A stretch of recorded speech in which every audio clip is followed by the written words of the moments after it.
다들 행복한 하루를 보내고 계신가요? 사연을 보내려고 하니 어떻게 물꼬를 터야 할지 감이 잘 안 잡히네요. 안녕하세요. 저는 얼마 전에 한국에 들어온 40대 여자입니다. 어떤 이야기를 할지 참 궁금하시죠? 제 이야기는 전 남편과의 징글징글한 이야기입니다. 그럼 지금부터 속 시원하게 한번 털어보겠습니다. 제 남편은 말 그대로 개천용, 개천에서 용이 난 케이스였습니다. 술독에 빠져서 늘 정신을 못 차리고 술주정을 부리는 시모에 노름판에 빠져서 돈을 벌기는커녕 빚만 늘리는 시부, 거기다가 어릴 때 사고를 쳐서 애까지 하나 달고 있는 시동생까지 개차반 가족이었습니다.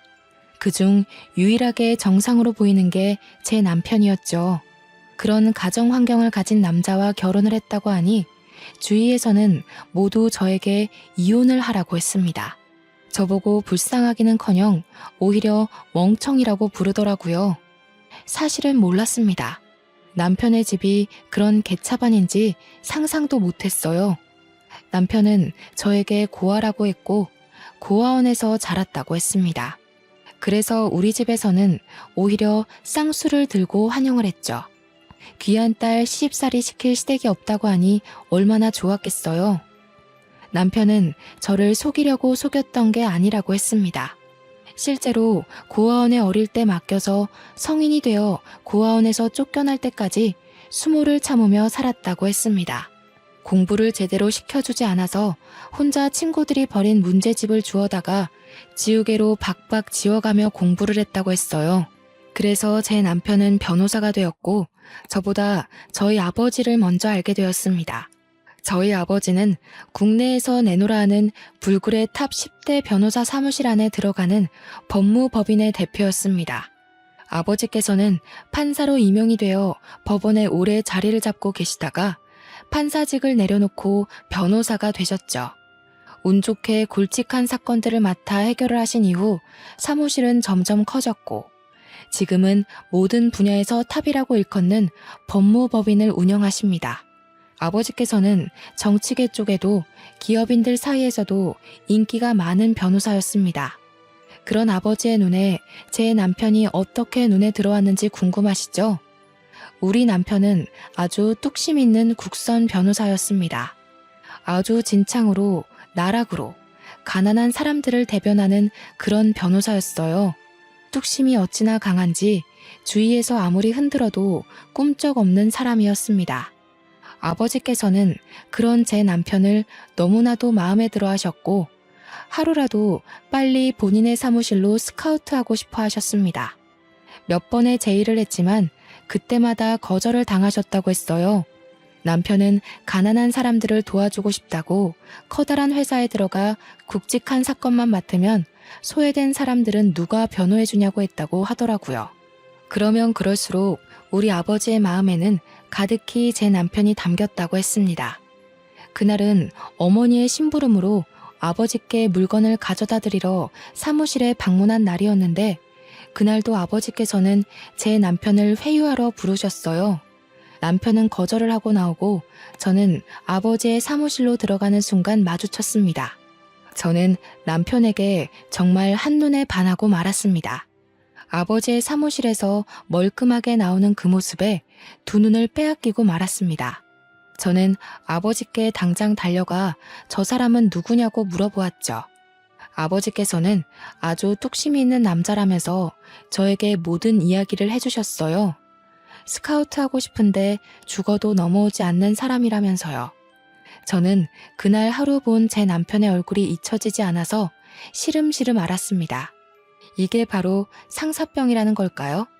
정말 딱 한 번만 더 봤으면 좋겠다 하는 생각이 머릿속에서 지워지지 않았습니다. 결국 전 용기를 내었어요. 수소문을 해서 남편이 일하는 국선 변호사 사무실을 찾아갔습니다. 무슨 일로 오셨습니까? 저에게 묻는 남편에게 저는 그저 아무 말도 하지 못했습니다.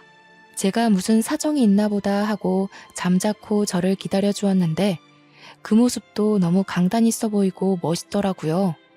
저는 솔직하게 이야기했습니다. 제가 누구 딸인지 말이죠. 그러자 저한테 사무실까지 따님이 찾아올 거라 생각도 못했다면서 이미 제안은 거절했다고 했습니다. 저한테 그게 무슨 상관일까요? 아버지 회사랑은 관계없이 찾아온 거여서 저는 당당하게 데이트 신청을 했습니다. 그러자 얼굴이 새빨갛게 변하면서 말을 잇지 못하시더라고요. 저는 그 뒤로 매일같이 국선 변호사 사무실을 출입했습니다. 도시락을 싸들고 가기도 하고 직원분들의 커피를 바리바리 싸들고 방문을 하기도 했죠.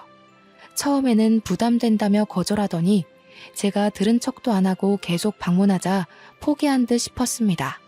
직원들은 오히려 제가 가져올 간식거리들을 기다리는 듯 했어요. 그렇게 3개월을 내리 출석했더니 저에게 이야기 좀 하자고 하더라고요. 저는 드디어 저에게 기회가 온 것이라고 생각했습니다. 같은 사무실을 사용하는 다른 변호사들도 모두 저한테 잘해야 된다고, 저 같은 여자를 잡아야 한다고 입김을 불어넣고 있었거든요.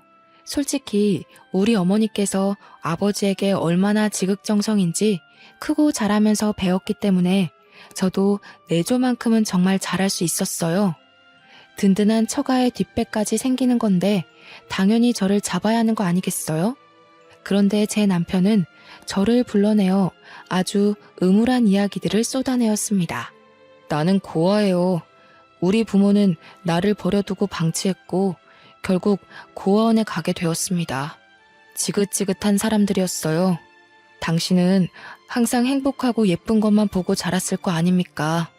나는 그런 당신이 너무 부담스럽습니다.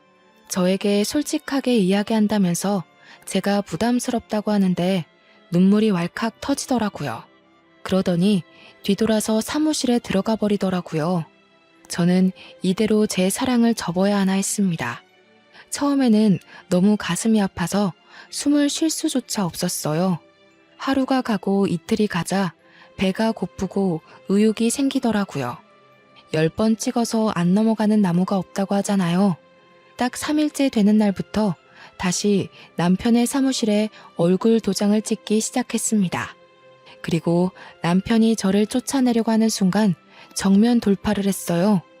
제가 부담스럽다고 했지만 저를 싫어하는 건 아니잖아요. 남편은 허를 찔린 듯한 얼굴을 했고 저는 이 남자의 진심을 엿볼 수 있었습니다. 이 사람은 정말 나와 자신의 집안 차이나 살아온 모든 것이 맞지 않는다고 느꼈을지언정 저를 좋아하고 있다는 건 확실하다고요. 그래서 저는 더 이상 뒤로 미루지 않았습니다. 이 사람을 끝까지 쫓아다니기로 마음을 먹었죠. 그래서 8개월이 지났을 때 이 사람은 저에게 항복을 했습니다. 제 마음을 받아주기로 했어요. 저는 정말 행복해서 날아갈 것 같았고 남편은 저의 아버지 회사로 스카우트 제의까지 받아들이게 됐습니다. 우리 아버지는 저에게 정말 복덩이라고 하셨어요.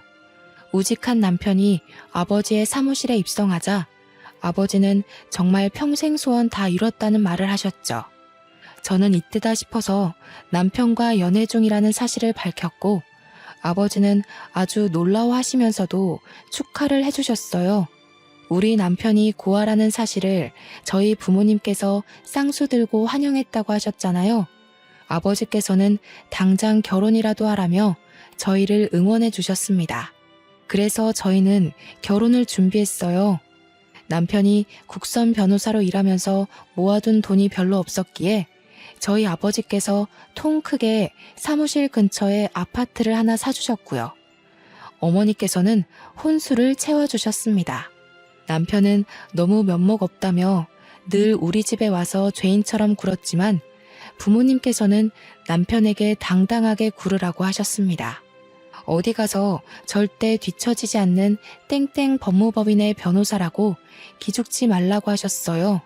그렇게 저희는 행복한 웨딩 촬영도 하고 신혼집을 꾸미며 결혼식 날만 기다리고 있었습니다. 그런데 사건은 결혼식 당일에 터졌어요. 남편이 고아라고 했기 때문에 우리 가족 모두 그런 줄 알고 있었고 혼주석 또한 비워뒀었거든요. 그런데 결혼식이 시작되기 30분 전에 식장이 조금 소란스러워지더니 혼주석에 떡하니 웬 아줌마 아저씨가 앉아있는 거예요. 저는 신부 대기실에서 소식을 듣고 너무나도 황당해했고 남편은 신부 대기실에 찾아오지도 않았습니다. 저는 이게 어찌된 일인가 싶어서 인사를 드리고 있는 부모님을 황급히 호출했어요. 그러자 어머니께서 제게 오셔서 너무 황당하다며 이야기를 해주시는 겁니다. 글쎄, 이서방의 부모가 맞다네. 분명 고아라고 했었는데 그게 고아원에 버려두고 성인이 될 때까지 찾아오지 않았었나 봐. 그러다가 변호사 되고 돈 잘 번다는 이야기를 어디서 주워 듣고는 수소문해서 오늘에서야 나타난 거라대. 경사스러운 날에 이게 무슨 날벼락이니? 어머니는 정말 걱정스러운 얼굴로 저를 쳐다보면서 말씀하셨어요. 저도 갑자기 하늘이 노랗게 변하는 것 같았습니다. 결혼식이 시작하는 소리가 들리고 진행 요원이 신부 대기실에 와서 입장을 준비하라고 했어요. 이제 와서 도망치기엔 너무 늦었다는 소리였죠. 일단 부딪혀 본 적 없는 시댁 식구들이었기에 결혼식을 올리고 나서 생각해보자는 안일한 생각이 저를 지배했습니다. 남편도 꽤 당황한 듯한 눈치였어요. 힐끗 바라본 신랑 쪽 혼주석에는 한복을 어디서 대여했는지 조금 낡아 보이는 한복을 입고 앉아 계신 남편의 부모님과 시동생, 그리고 갓난 아기가 보였습니다. 저는 이를 꽉 깨물고 아버지의 손을 잡고 입장을 했고 성대한 결혼식을 올렸습니다. 결혼식이 끝나고 정신없이 인사를 드리고 난 뒤 정막이 찾아왔어요. 그때서야 제대로 시부모라는 사람들과 인사를 할 수 있었습니다. 앙큼하게 어디 알리지도 않고 결혼식을 올릴 생각을 했어? 이런 중요한 일에 우리를 찾아와 인사할 생각도 안 하고. 남편은 아무 말도 하지 않았습니다. 저는 너무 당황스러웠고요. 어디서 사는지도 모르는데 어떻게 가서 인사를 드리고 상견례를 진행합니까? 저희 부모님도 똥 밟았다는 얼굴을 하고 계셨습니다. 남편은 신혼여행이 급하니 인사는 다녀와서 드리겠다고 공손하게 대답한 뒤 저의 손을 잡았어요. 제가 너무나도 사랑했던 남편이기 때문에 믿고 신혼여행길로 올랐습니다. 신혼여행길에서 모든 이야기를 들을 수 있었어요.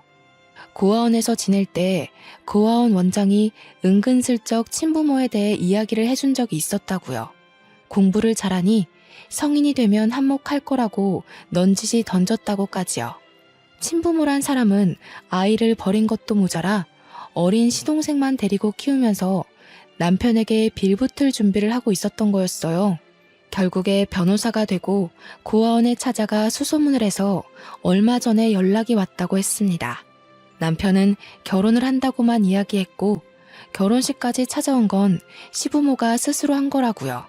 저는 그런 남편을 꼭 안아주었습니다.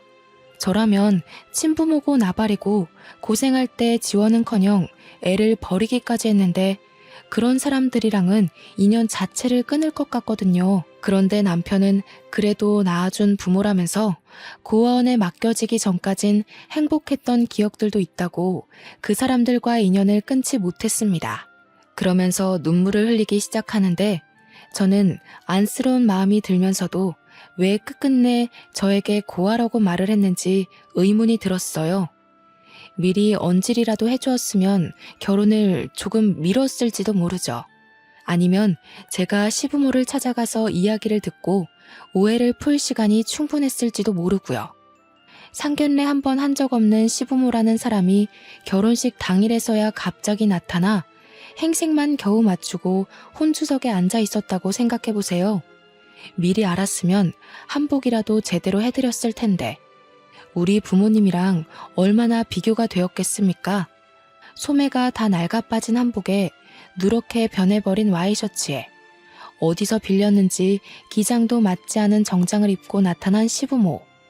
우리 부모님 손님들이 얼마나 대단하신 분들인데 그걸 보고 다들 아무 소리 안 하고 넘어갈 수 있겠어요.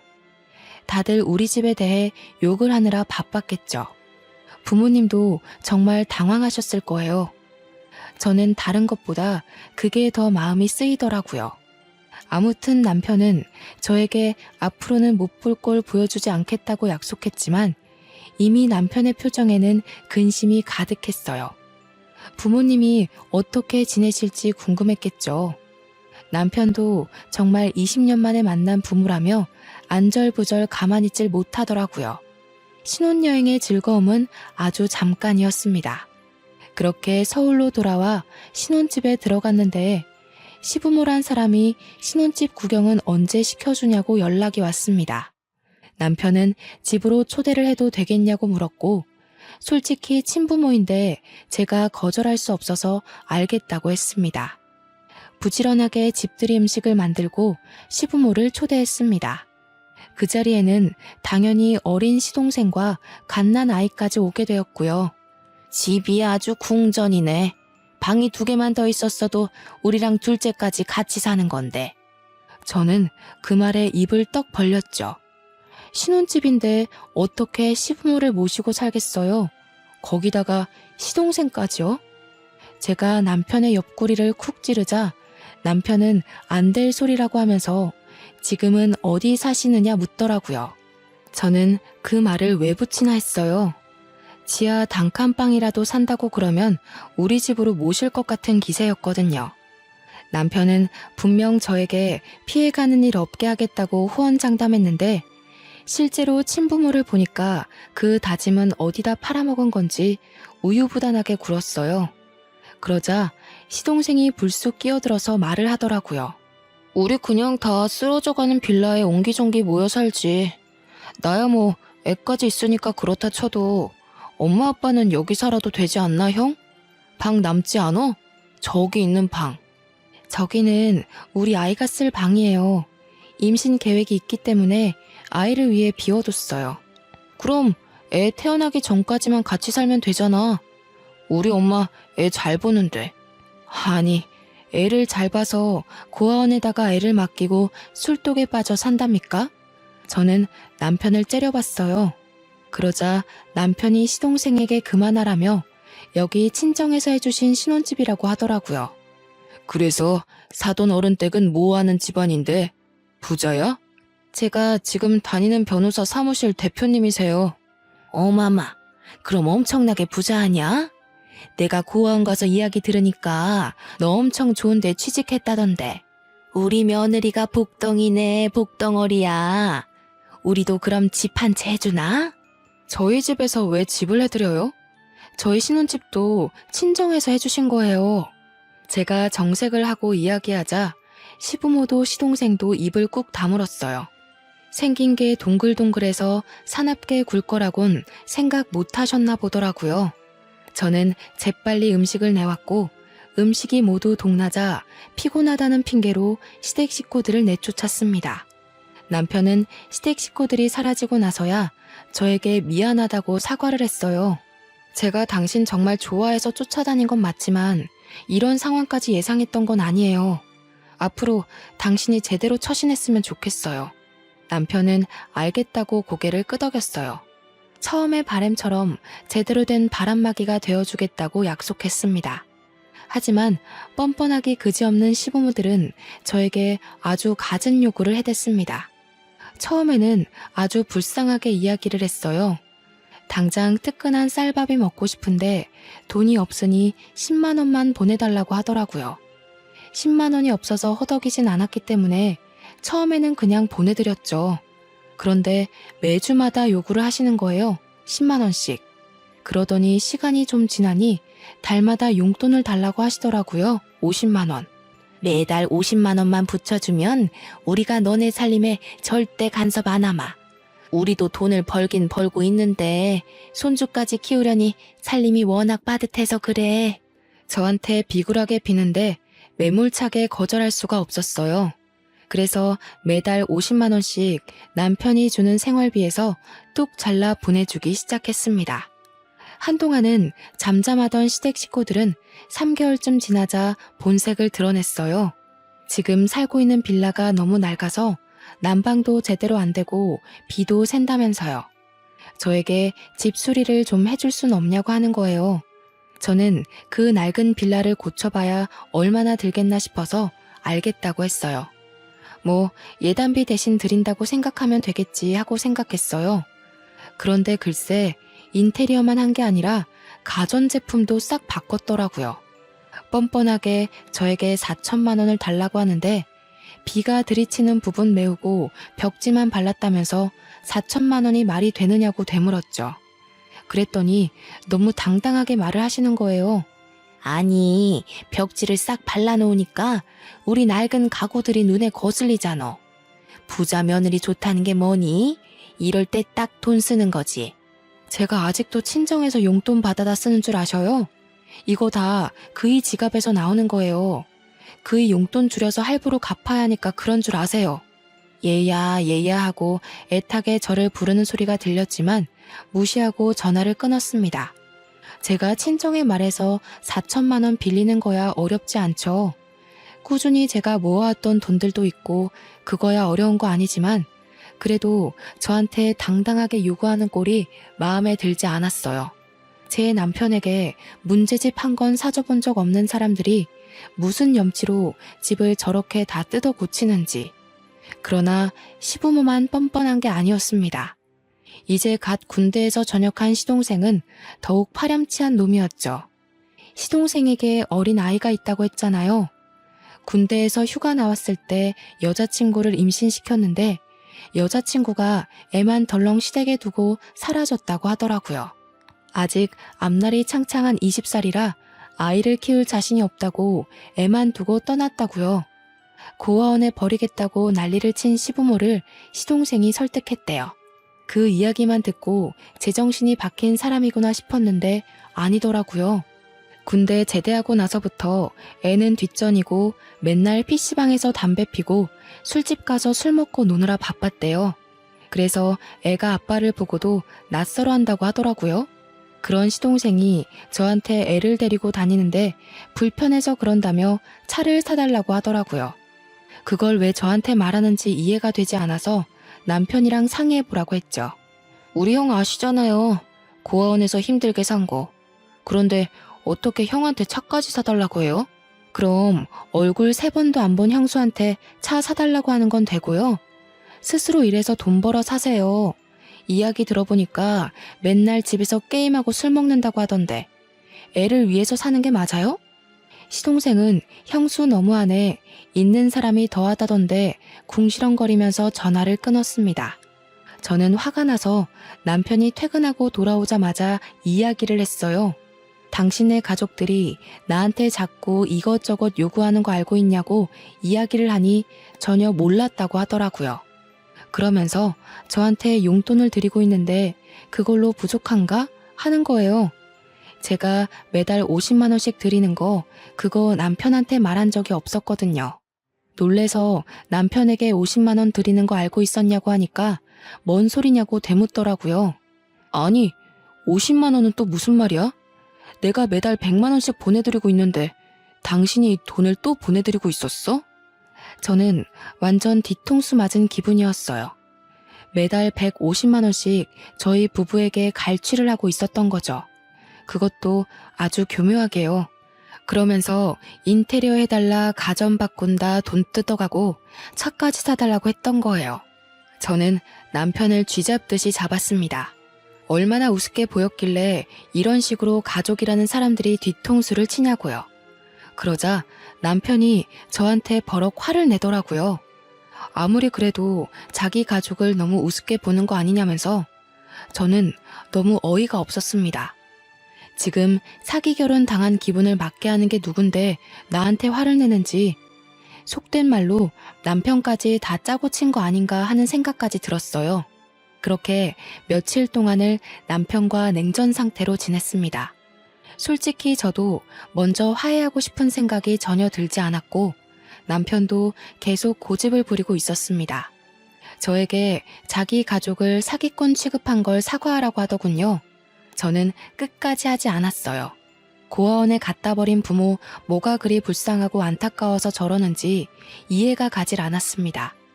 그 뒤로 남편과는 깊은 대화를 잘 하지 않게 되었어요. 남편은 무슨 일이 그리 바쁜지, 아버지 회사 일을 혼자 도맡아서 하는지 야근하기 일쑤였고요. 하루 종일 저는 답답함과 싸워야만 했습니다. 오죽하면 정말 이혼까지 생각을 했을까요? 하지만 남편이 열심히 일할수록 우리 아버지의 사위 칭찬은 입이 마를 날이 없었습니다. 어딜 가나 자랑을 하고 다니시더라고요. 딸이 개차반 시댁에 시달리는 건 전혀 모르시고요. 하지만 아버지 어머니를 속상하게 하고 싶지 않아서 꾹 참았습니다. 어차피 제가 확 쏘아대면 별다른 요구를 하지 못하고 전화를 끊으셨거든요. 남편이 일에 중독된 지 몇 개월이 지나고 시동생에게 급하게 전화가 왔어요. 문제가 생겨서 아이를 두고 밖에 나가야 하는데 시부모도 집에 없다고 애 좀 봐줄 수 있냐고 묻더라고요. 이미 아이는 18개월 정도 된 상태였기 때문에 이유식도 따로 필요 없다. 밥이랑 김만 줘도 된다고 했어요. 급하다는데 오죽 맡길 사람이 없으면 저한테 이런 부탁을 할까 싶어서 알겠다고 했습니다. 시동생은 저희 집으로 찾아와서 아이를 맡기고 최대한 빨리 오겠다면서 사라졌어요. 저는 졸지에 난생 처음 애를 보게 되었습니다. 남자아이였는데 생각보다 너무 활발하더라고요. 정말 세상의 모든 어머니들, 할머니들, 그리고 보육교사들을 진심으로 존경하게 되었습니다. 고작 18개월인데 어찌나 빨빨거리면서 온 집안을 구석구석 뛰어다니던지 거기다가 체력이 엄청 좋은지 지치지를 않더라고요. 하루 종일 숨바꼭질에 술래잡기에 말도 제대로 못하는 아기와 뛰어놀았더니 진이 다 빠지더라고요. 남편은 밤 9시가 돼서야 퇴근을 했고 그때까지도 시동생이 나타나지 않아서 저는 거실에서 아이와 함께 잠이 들었습니다. 아무래도 하루 종일 뛰어논 탓인지 애는 뒤척이는 기색 없이 잠들었어요. 밤 11시가 넘어서야 시동생이 헐레벌떡 집으로 찾아왔고 잠든 아이를 보내주었습니다. 저한테 연신 감사하다고 인사를 하는 시동생의 입에서 약하게 술 냄새가 느껴졌어요. 저는 어디를 다녀왔는지 궁금하진 않았지만 좀 찝찝하더라고요. 도련님 술 드셨어요? 애 안고 집까지 잘 가실 수 있어요? 설마 뭐 애 떨구겠습니까? 제가 차가 있었으면 안전하게 데리고 갔을 텐데. 술 드셨으면서 무슨 운전이에요. 조심히 가세요. 그러자 남편이 조용히 옷을 입더니 데려다 주겠다고 하더라고요. 참나, 지 가족 생각은 아주 끊임없이 하는 것 같았습니다. 저는 별다른 이야기하지 않고 방으로 들어왔어요. 대충 40분쯤 지나니 남편이 다시 집으로 돌아오더라고요. 그러더니 저한테 시댁에 경차라도 한 대 사줘야 할까 하는 겁니다. 저는 펄쩍 뛰었어요. 지금 고정적으로 나가는 돈이 얼만데 경차까지 사주냐고 하니까 조카가 아기라서 차가 있어야 할 것 같다는 거예요. 저는 방금도 술 먹고 들어온 시동생에게 운전대를 내어줄 수 있냐고 다 같이 죽는 거 아니냐고 했습니다. 그러자 남편이 또 무슨 말을 그렇게 하냐고 저한테 화를 버럭 냈어요. 제가 알던 남편이 아닌 것 같았습니다.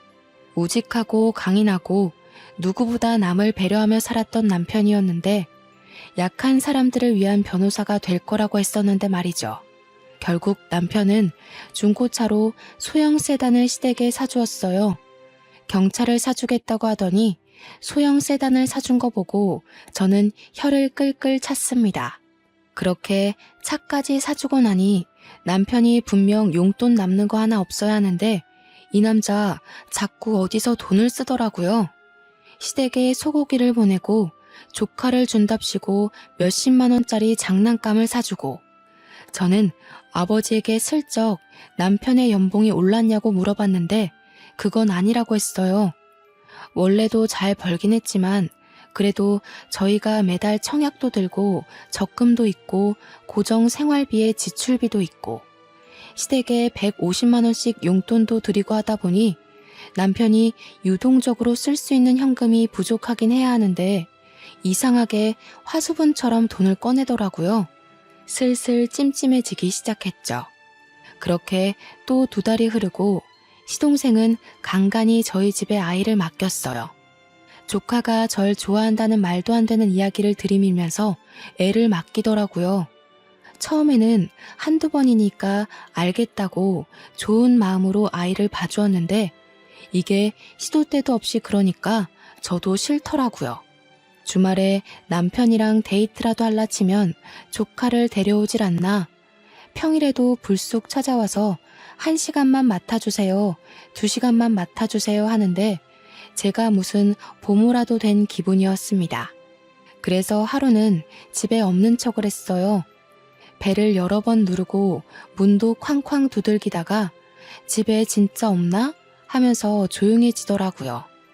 엘리베이터가 열렸다 닫히는 소리도 들려서 시동생이 갔나 싶어서 인터폰을 켜보니까 없더라고요. 그래서 잘됐다, 집에서 늘어지게 영화나 봐야지 하고 있는데 갑자기 조카의 울음소리가 들리는 거예요. 놀래서 현관문을 벌컥 열었습니다. 그러자 시동생은 어디로 사라지고 없고 현관문 앞에 조카만 덜렁 있었어요. 아직 2돌도 안 된 아기를 두고 사라진 거예요. 저는 놀래서 시동생에게 전화를 하려고 휴대폰을 열었는데 문자가 하나 와 있더라고요. 형수, 어디 갔어요? 문 앞에 애 두고 저 일 좀 보고 올게요. 집에 얼른 들어가서 애 좀 챙기세요.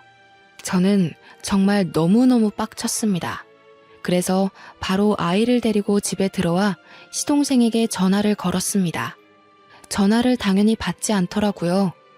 그 뒤로도 3번을 더 걸었는데 받지 않았어요. 결국 남편이 먼저 퇴근해서 돌아왔고 아이와 함께 저녁을 먹고 씻긴 뒤 남편에게 문자를 보여주었습니다. 남편은 문자를 보더니 놀래서 눈이 땡그레지더라고요. 그 순간 시동생이 현관문 벨을 누르더라고요. 남편이 문을 열어주었고 제가 바로 시동생의 뺨을 때렸습니다. 남편도 시동생도 무척 놀란 얼굴이었어요. 도련님, 아무리 상식이 없다고 해도 제정신이에요? 문자만 하나 덜렁 보내놓고 애를 문 앞에 두고 사라지면 어떡해요? 이 어린애가 계단이라도 굴렀으면 어쩔 뻔했어요. 아빠라는 사람이 이렇게 무책임해도 돼요? 제가 막 소리를 지르자 남편이 그제서야 시동생을 혼내기 시작했어요. 그러자 시동생이 입을 꾹 다물고 자고 있는 아이를 들쳐업고 가더라고요. 남편이 따라 나서는 걸 보면 집까지 데려다 주는 것 같았습니다. 저는 열을 식히느라 샤워를 하고 나왔더니 남편이 와 있더라고요. 제가 뺨 때린 게 너무했냐고 물어보니 아니라고 잘했다고 하면서도 뭔가 할 말이 있어 보였어요. 할 말이 있으면 지금 하라고 했더니 저한테 조카 이야기를 하더라고요. 동생이 너무 어리기도 하고 조카는 엄마의 손길이 필요한 것 같아서 말이야. 내가 부모님이랑 이야기를 해봤는데 조카를 우리가 입양해서 키우는 게 어떨까? 저는 남편에게 바로 손에 집히는 휴지를 던졌습니다. 우리한테 애가 있는 것도 아닌데 어떻게 그런 말을 할 수 있어? 남의 자식을 내 자식처럼 키우라고. 그게 말이나 되는 소리야? 언제는 고아라며, 가족 없다며. 남편은 저에게 진정하라고 오늘은 따로 자자고 하면서 거실로 나갔습니다. 저는 너무 스트레스를 받아서 구토가 확 올라왔어요. 한바탕 변기를 붙잡고 다 토해낸 뒤 겨우 잠이 들었습니다. 그 뒤로 스트레스 탓인지 미열도 자꾸 오르고 식욕도 없고 어지럽기도 하고 그러더라고요. 그러다 일이 확 터졌죠. 시모가 술 먹다가 옆 테이블 아줌마랑 시비가 붙어서 싸움이 났는데 옆 테이블 아줌마를 거의 발로 밟았다는 거예요. 곤죽이 된 피해자가 시모에게 폭행치사 소송을 건 것이었어요. 남편은 난리가 나고 시모는 저에게 우리 아버지 회사 변호사 1명 빵빵한 분으로 붙여달라고 요구를 하고 저는 진짜 저희 부모님 보기 부끄러워서 아무 말도 못했고요. 저한테 계속 전화를 걸어서 변호사가 그리 많은데 자기 일 봐줄 사람 하나 없는 게 말이 되냐고 소리를 치는데 진짜 혀를 깨물고 싶었어요.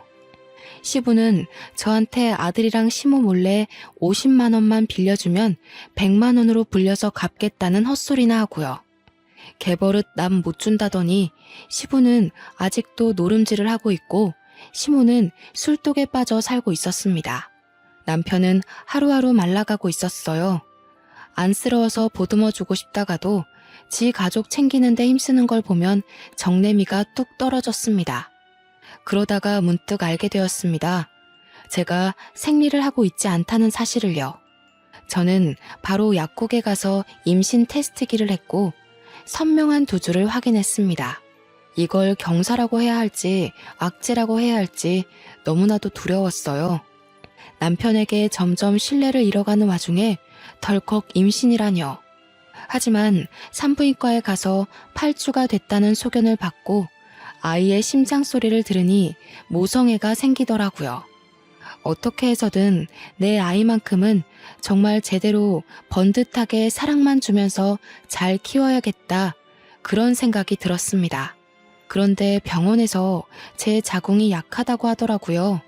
유산기가 있으니까 조심해야 된다고 저 같은 산모들은 30주가 돼도 불안해야 한다고 했어요. 절대로 무리하지 말고 집에서 쉬는 것만 생각하라고 하면서요. 저는 제 임신 사실을 남편과 친정에 알렸습니다. 친정 부모님은 당연히 너무나도 좋아하셨죠. 저에게 벌써 어디 한약이 좋다더라 하시면서 하루빨리 손주를 만날 날을 기대하고 있었습니다. 남편에게는 모든 걸 솔직하게 말했습니다. 제 자궁이 약해서 절대로 스트레스 받으면 안 되고 무리해서도 안 된다고요. 남편은 제 말을 잘 이해한 것 같았어요. 그 뒤로 시부모에게 연락을 받는 일이 없었거든요. 하지만 한 가지 시동생만큼은 여전히 눈치 없이 굴었습니다. 저에게 자꾸만 조카를 맡기고 사라졌어요. 분명 술 먹고 노는 게 맞는데 아니라고 뚝 잡아떼면서 제가 거절하지 못하게 집으로 애부터 들이밀더라고요. 제가 임신 4개월을 넘겼을 시점 조카랑 놀다가 무리를 했는지 배가 조여들게 아파오기 시작했어요. 그때 응급실에 가니 자궁이 많이 약하다고 하면서 집에서 누워만 있으라고 하더라고요. 하지만 뛰어서 놀아주던 조카애가 벌써 2돌을 넘겼는데 가만히 앉아서 놀자고 하면 그러겠다고 할까요? 저한테 더 뛰자고 계속 졸라대기만 했죠. 저는 결국 병원에 입원을 해야 했습니다. 자궁이 수축해서요. 절대 무리하지 말라는 의사 선생님의 신신당부를 듣고 집으로 돌아간 날 남편은 출근을 했고 어김없이 조카가 집에 찾아왔습니다. 도련님한테 피곤해서 애 못 봐준다고 했는데 잠깐만 봐주면 된다고 들이밀고 도망가더라고요. 어쩔 수 없이 조카에게 큰엄마가 피곤해서 자야 하니까 혼자 놀고 있으라고 했어요. 그렇게 저는 아이에게 TV를 틀어주고 침대에 누워 자고 있었습니다. 곤이 단잠에 빠져 있는데 뭔가 꿀렁꿀렁 거리더니 배에 심한 통증이 느껴졌어요. 정말 악 소리를 외치면서 잠에서 깼다가 그대로 기절을 하고 말았습니다. 그렇게 몇 시간을 기절했는지 모르겠어요. 눈을 떠보니 병원 응급실이었고 남편은 사색이 되어 저를 보고 있었습니다. 순간 저는 느낌으로 알았어요. 제 아이가 유산이 되었다는 것을요.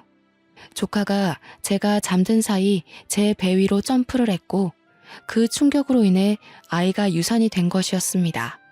침대에 기절해서 하혈하고 있던 걸 남편이 퇴근하고 나서야 발견을 해 응급실에 실려왔고 응급수술을 받았으나 더 이상 임신이 어렵다는 판정을 받았어요. 저는 그 이야기를 들으면서 또다시 기절을 할 것만 같았습니다.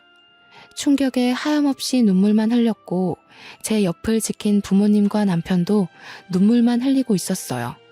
그런데 그때 시동생이 박수를 짝 치는 거예요. 형수, 더 이상 임신도 어렵다는데 조카를 입양해서 키우는 게 낫지 않겠어요? 나야 애 없는 게 편하고 형수는 애 키우고 싶잖아. 엄한 애 입양하는 것보다야 핏줄 입양해서 키우는 게 낫지. 이 미친놈이 뭐라고 하는 거야 지금? 지금 내가 누구 때문에 아이도 잃고 이렇게 됐는데. 당신 흥분했어. 시동생한테 미친놈이라니. 뭐가 어쩌고 어째? 멍청한 놈이 미친 소리 하니까 미친놈이라고 하지. 내가 아주 사람을 잘못 봐도 단단히 잘못 봤구만. 지금 이 와중에 자네를 버린 가족들 편을 드는 겐가? 내 딸이 아니라 내 눈앞에서 당장 저 미친놈 데리고 썩 꺼지게. 남편은 그게 아니라며 아버지께 변명을 했지만 아버지는 듣지 않으셨어요. 꼴도 보기 싫으니까 당장 꺼지라고 소리를 치셨고 저도 지지 않고 나가라고 소리를 질렀습니다.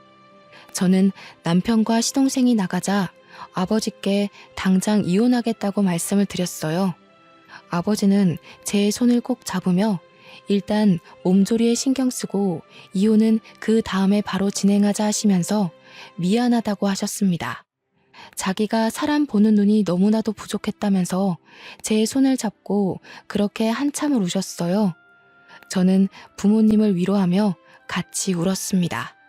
그렇게 2주일이 넘는 시간 동안 몸의 회복을 위해 노력했습니다.